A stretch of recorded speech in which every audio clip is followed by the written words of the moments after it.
नमस्कार, welcome to your on YouTube channel ASR SSC गुरु। आज यहाँ पे हम इस वीडियो में बात करने वाले हैं बिहार बोर्ड परीक्षा 2019 को लेकर के। अगर आप क्लास 10 का परीक्षा दे रहे हैं बिहार बोर्ड से तो ये वीडियो बहुत ही इंपॉर्टेंट है दोस्तों। वीडियो को एंड तक देखिएगा क्योंकि हम यहाँ पे कुछ महत्वपूर्ण प्रश्न मैथ के डिस्कस करने वाले हैं। ऑब्जेक्टिव क्वेश्चन जो बिहार बोर्ड में इस बार 50% ऑब्जेक्टिव क्वेश्चन पूछा जा रहा है दोस्तों। काफ़ी इंपॉर्टेंट है वीडियो और यहाँ पे वीडियो का पार्ट 1 हम आपको प्रोवाइड कर रहे हैं। आगे ऐसे ही और सीरीज़ के लिए आप हमारे चैनल को सब्सक्राइब कर सकते हैं, साथ ही साथ बेल बटन को प्रेस कर सकते हैं ताकि जैसे ही वीडियो डालें ताकि आपके पास नोटिफिकेशन चला जाए। ठीक है, तो आइए हम कुछ इम्पॉर्टेंट कॉन्सेप्ट और इम्पॉर्टेंट क्वेश्चन को डिस्कस करते हैं जो आपका 2019 में पूछे जाने की मैक्सिमम से मैक्सिमम पॉसिबिलिटी है अकॉर्डिंग टू प्रीवियस ईयर और मॉडल सेट के अनुसार इस पेपर को हम डिस्कस कर रहे हैं दोस्तों। सबसे पहले क्वेश्चन की शुरुआत करते हैं। तो यहाँ पे हम स्टार्ट करने से पहले आपको बताना चाहते हैं कि इस बार जो पेपर का जो आपका मॉडल है वो किस बेसिस पे है। तो यहाँ पे 50% क्वेश्चन आपका दोस्तों ऑब्जेक्टिव रहेगा। 50 नंबर का आपको एओमर सीट पे एग्ज़ाम देना पड़ेगा। तो यहाँ पे आपको मैं डिस्कस करने वाला हूँ 15 वो महत्वपूर्ण प्रश्न जो आपके एग्ज़ाम में पूछे जाएंगे। काफ़ी इंपॉर्टेंट सवाल है। तो यहाँ पर हम लोग स्टार्ट करते हैं। तो सबसे पहले देखिए यहाँ पर आपका जो पहला सवाल है वो क्या है कि बिंदु 3-5 किस चतुर्थांश में स्थित है। ये आपसे सवाल पूछेगा। In which quadrant does the point lie, मतलब कौन से क्वाड्रेंट में आएगा। तो देखो 4 क्वाड्रेंट होता है आपका, मैं आपको बताना चाहता हूँ इस तरह से। ठीक है, और एक्स और वाई से होता है तो इधर आपका प्लस माइनस होता है। ठीक है, तो यहाँ पे इस तरह से आपका होता है लाइनिंग। तो इस तरह से आपका बोला गया था कि -3 और 5 किस चतुर्थांश में आएगा। पहला ये होता है, दूसरा ये होता है, तीसरा ये होता है, चौथा ये होता है।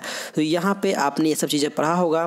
प्लस माइनस होकर स्टार्ट होता है, इधर माइनस पे आ जाता है, ये तब -1 -2। तो इस तरह से आपका होगा और फिर उसके बाद ये दोस्तों यहाँ पे प्लस में। तो यानी कि अगर हम ऑल ओवर देखें तो ये आपका जो है द्वितीय क्वाड्रेंट यानी कि सेकंड में ये आपका लाइक करेगा। तो आप यहाँ पे अपना उत्तर दे सकते हैं सेकंड। ठीक है, दूसरे सवाल की ओर हम बढ़ते हैं। तो निम्नलिखित में से कौन परिमेय संख्या है। ये आपसे सवाल पूछा जा सकता है। महत्वपूर्ण सवाल है मैथ के क्वेश्चन की। यहाँ पे हम बात कर रहे हैं कि कौन परिमेय संख्या है फ्रेंड्स। ठीक है, तो कौन परिमेय संख्या है। तो यहाँ पे आप देख सकते हैं क्लियरली आप भी सब कुछ।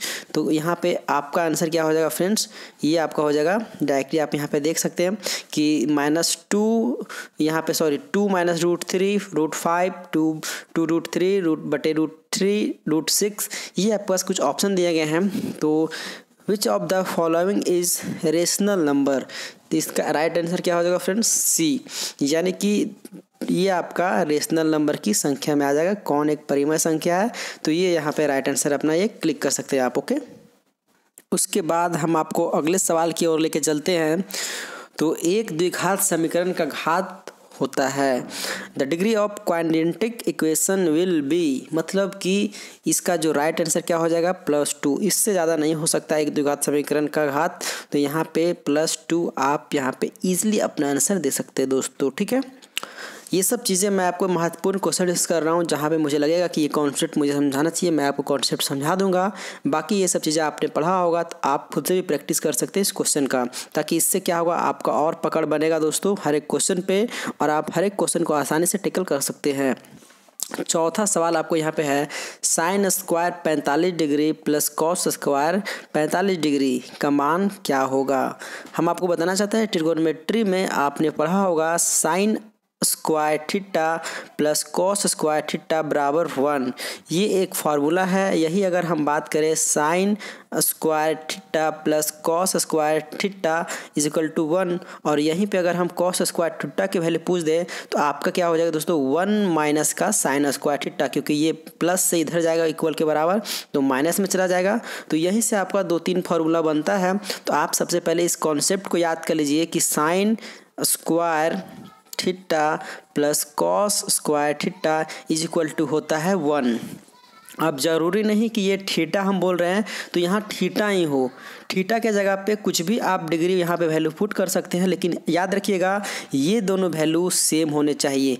मतलब कि ये और ये यहाँ पे जो थीटा होगा आपका वो दोनों वैल्यू आपका दोस्तों सेम होगा, तभी यहाँ पे आप सेटिस्फाइड कर पाओगे इक्वेशन को। ठीक है, तो यहाँ पे देखो 45 डिग्री यानी कि इसको हम मान सकते हैं कि ये मेरा थीटा है और ये भी 45 डिग्री यानी मान सकते हैं ये आपका थीटा है। तो सिंपली यहाँ पे हम बोल सकते हैं कि ये वही फॉर्मूला पे है, sine square theta plus cos square theta, तो इसके बराबर होता है 1। तो आप यहाँ पे इस क्वेश्चन को इजीली सॉल्व कर सकते थे कि sine square theta plus cos square theta का फॉर्मूला होता है 1। तो यहाँ पे थीटा का वैल्यू है 45 डिग्री, 45 डिग्री, तो यहाँ पे हमारा आंसर हो जाएगा निकल कर दोस्तों 1।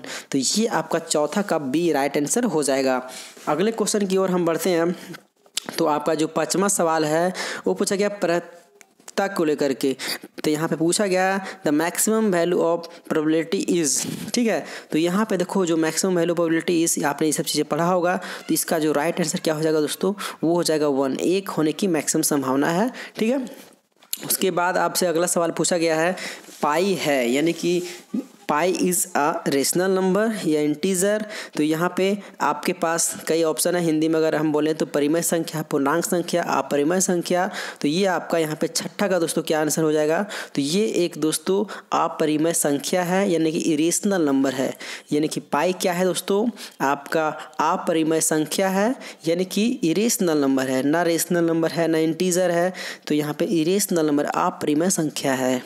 ठीक है, उसके बाद बहुपद x square plus 2 square plus 1 एक शून्यांक है। तो ये देखो इस क्वेश्चन को कैसे सॉल्व करना चाहिए, इसका ऑब्जेक्टिव है, इसलिए हम आपको ये मेथड बता रहे हैं, वरना इस मेथड को आपको नहीं बताते हैं, क्योंकि ये ऑब्जेक्टिव क्वेश्चन है। तो आपको इसमें दोस्तों ऑप्शन क्लिक करना है, आप किसी भी कॉन्सेप्ट से बना सकते हैं। तो सिंपली जब भी ऐसा आपके पास क्वेश्चन आए तो आपको करना क्या है, इस वैल्यू को यहाँ पे पुट करके देखना है दोस्तों। जल्दी से देखिएगा, आपके पास टाइम रहता है, यहाँ पे आप कंपटीशन का एग्जाम नहीं दे रहे हैं, तो आपको क्या करना है, इस वैल्यू को पुट करके देखना चाहिए। 2 पुट करो या 1 पुट करो या 1 करो या 0 करो। तो सपोज दैट यहाँ पे हम कर देते हैं -1 को पुट, क्योंकि इक्वेशन को करना है सेटिस्फाइड। अगर सेटिस्फाइड हो गया तो आपका आंसर वही हो जाएगा। ठीक है, तो चलो यहाँ पे हम -1 को पुट करते हैं इस इक्वेशन में। तो -1 को पुट करेंगे तो दोस्तों -1 का स्क्वायर, ओके, फिर प्लस, फिर 2 गुने में -1 प्लस 1, ठीक है, इक्वल टू 0।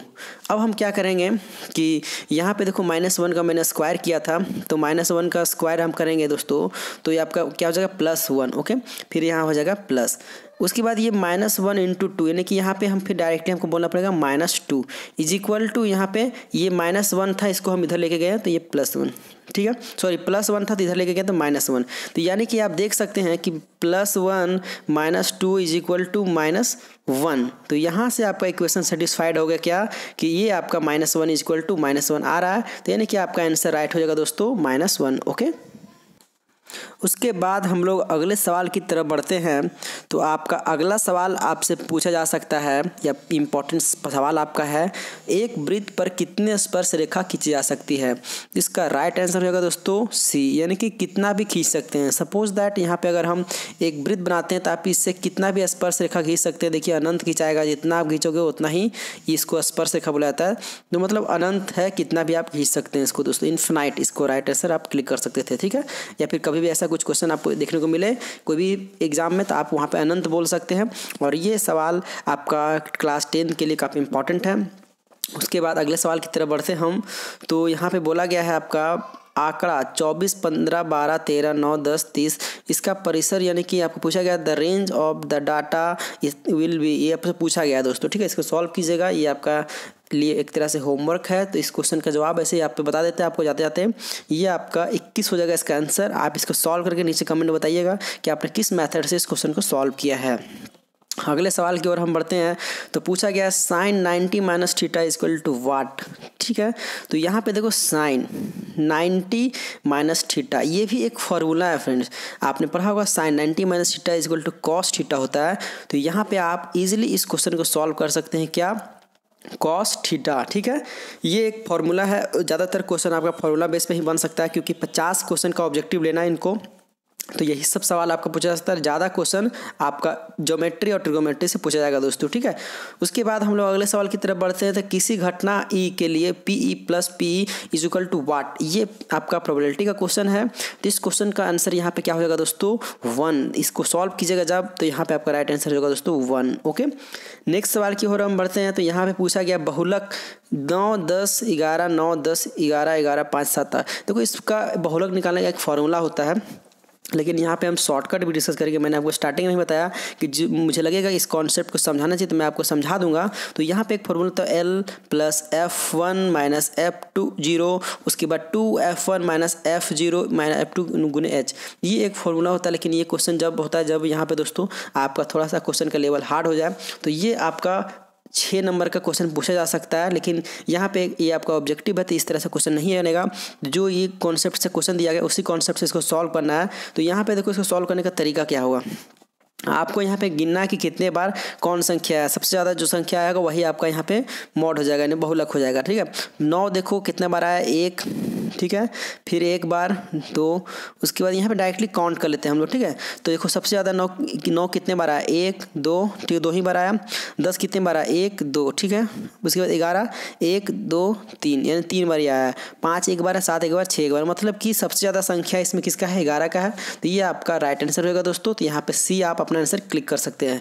जब भी कुछ इस तरह से क्वेश्चन पूछेगा आपका ऑब्जेक्टिव में बहुलक में, सिंपली गिनना सिर्फ कि इसमें सबसे ज़्यादा बार क्या लिखा गया है, वही आपका बहुलक हो जाएगा, ठीक है। निम्नलिखित में बहुपद नहीं है, ये आपसे सवाल पूछा जा सकता है।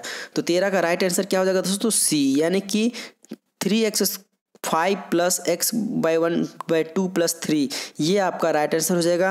जो क्वेश्चन मैं छोड़ रहा हूँ आपके लिए, उसको क्वेश्चन को आपको सॉल्व करना है, क्योंकि ये सब दोस्तों चीज़ें आपको पूरा कॉन्सेप्ट इस छोटे से वीडियो में आपको नहीं बता सकते हैं, क्योंकि हम यहाँ पे इंपॉर्टेंट प्रश्न डिस्कस कर रहे हैं। आई होप आपने ये सब चीज़ें पहले ही पढ़ा होगा, क्योंकि आपका एग्जाम बहुत नज़दीक है। तो ये सब चीज़ों को स्किप कर रहे हैं। बाकी जो ऐसा लगेगा हमें कि छोटे टाइम में हम आपको अपडेट दे सकते हैं, उसको हम जरूर बताएंगे दोस्तों, ठीक है। अगले सवाल की तरफ बढ़ते हैं। तो साइन 35 डिग्री और कॉस यहाँ पे 55 डिग्री, ये दोनों को ऐड करो। सबसे पहले अगर इस तरह से ऐड करने के बाद आपका 90 आता हो, तो आपका एक फार्मूला बनता है, उस फार्मूले से आप इसको आसानी से सॉल्व कर सकते हो दोस्तों, ठीक है। मतलब कहने का मतलब क्या है कि इसको आप डायरेक्टली यहाँ पे कर देना साइन, ठीक है, 90 माइनस 35 डिग्री, तो ये आपका ऑटोमेटिक कॉस 55 में चेंज हो जाएगा, ठीक है। क्योंकि इसका फार्मूला होता है, तो कॉस 55 कट जाएगा तो 1 आ जाएगा। तो जब भी कभी भी ऐसा आपका 90 का जोड़ा बनाए, नीचे सेम रहे आपका चेंज होने वाला यूनिवर्सल जो आपका होता है, तो यहाँ पे आप राइट आंसर हमेशा क्लिक करना 1, ये आपका हो जाएगा। ऑब्जेक्टिव के लिए बता रहे हैं, वैसे चीज़ें आप इसको ऐसे सॉल्व कर सकते हैं 90 माइनस थीटा करके, तो आप इसको आसानी से बना सकते हैं। साइन 90 माइनस थीटा करोगे तो थीटा आपका क्या है 45 डिग्री, तो साइन 90 माइनस 35 डिग्री, तो ऑटोमेटिक ये कॉस थीटा हो जाएगा। तो यहाँ पे आपका हो जाएगा दोस्तों कॉस 55 डिग्री। उसके बाद यहाँ पे आप इसको आसानी से सॉल्व कर सकते हैं दोस्तों, ठीक है। उसके बाद यहाँ पे मैंने आपको 35 डिग्री बताया, नहीं आपको 55 डिग्री करना है, क्योंकि ऑटोमेटिक आपको लाना कितना साइन 35 डिग्री। तो यहाँ पे दोस्तों आपको करना क्या है साइन 90 माइनस 55 डिग्री, तभी तो आपका यहाँ पे कटेगा कॉस 55, ठीक है। तो आपका ये 1 हो जाएगा दोस्तों, ओके। उसके बाद आपका अगला सवाल जो है AP से रिलेटेड है। यहाँ पे AP दिया -3 1/2, तो इसका जो n - 2 1/11 जो फॉर्मूला होता है उसको यहाँ पे पुट करके आप इसको बना सकते हैं। तो इसका राइट आंसर क्या हो जाएगा दोस्तों, आपका 22 हो जाएगा। आप इसको बना के देख लीजिएगा। आई होप फ्रेंड्स आपको ये पहला पार्ट पसंद आया हो।